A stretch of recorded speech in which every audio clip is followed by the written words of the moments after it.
ભરૂચ તાલુકા ભાજપના વોટ્સઅપ ગ્રુપમાં જ વિવાદ. મનસુખ વસાવા સામે ભાજપમાં છૂપો અસંતોષ. વોટ્સઅપ ગ્રુપનો સ્ક્રીનશોટ સોશિયલ મીડિયામાં વાયરલ થયો.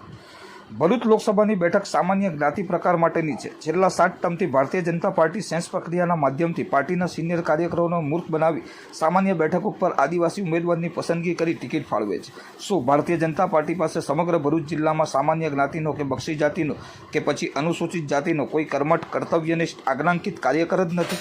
અછત છે. ભારતીય જનતા પાર્ટીની એવી તે સી મજબૂરી છે કે સામાન્ય બેઠક ઉપરથી આદિવાસી ઉમેદવારને ઉમેદવારી કરાવે છે? એવી તે કેવી સિદ્ધિઓ છે, કામો છે કે પાર્ટીઓ એ જ વ્યક્તિને 7 ટર્મથી રિપીટ કરે છે? લોકો હજુ 17 સપ્ટેમ્બરનું વિનાશક પૂર ભૂલ્યા નથી.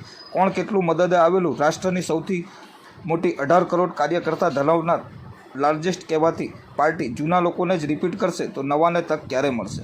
અને જો હાઈકમાન્ડ એવી વિચારસરણીમાં રાખતા હોય કે ભરૂચ જિલ્લાની બેઠક માત્ર આદિવાસીઓના મતે જીતી જવાય તો અન્ય તમામ જ્ઞાતિઓના મતની જરૂર નથી, તો અન્ય અમુક જ્ઞાતિના મતદાન નહીં કરીએ. આમ પણ પ્રયોગ કરવાના બહુ શોખ છે તો 2024માં માત્ર આદિવાસીઓના મતે જીતી બતાવે. જો અન્ય જ્ઞાતિ પોતાનું અસ્તિત્વ નહીં બતાવે તો 2029માં પણ આ જ ઉમેદવાર અને આ જ પરિસ્થિતિ રહેશે.